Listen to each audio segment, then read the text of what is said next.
Hello friends and welcome to my studio. As you know, in 1 month I hold a workshop in Spain. I hope you know about that, and I have a huge surprise for you.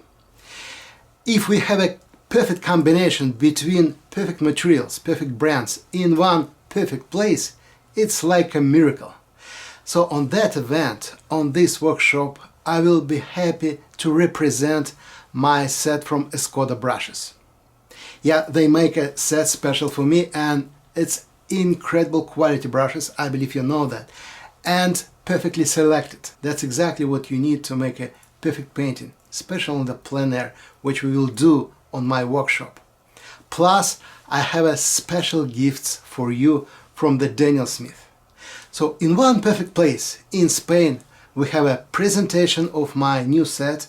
We have some special things from the Daniel Smith and brilliant weather. We still have places, and if you have a chance, please join me. And today I want to introduce you the place in Girona where we will be.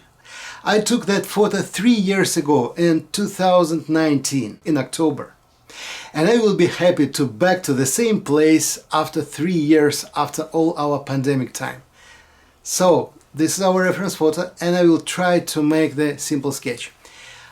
Today I will use a few brushes. One will be my favorite flat brush. The second one, that's exactly from my set. Ultima, Mo brush, synthetic, and as usual from Escoda, that's the perfect quality brushes. So I'll show you how to combine all that guys together, and plus one brush, special brush, will be in my set. This is a new line, Kronos. This is as well as synthetic brushes, but extremely pointy, and it's something incredible. In my set you will find the Kronos number 10. This time I will show you number 6 and what we can do with that. So that's the perfect combination. My flat brush, Ultima number 12 and Kronos. Let's go. I don't want to make the sketch by pencil, so we're gonna paint directly.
time to switch to the Ultima number 12. This perfect synthetic mop number 12 make all the job for me itself.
That's what I call perfect combination between the materials, paint and brushes, and the beautiful place. You still have a chance to join me in 1 month in the middle of October in Spain. I hope I will see you there and we together enjoy the presentation and the good Spanish wine. Stay healthy and bye-bye.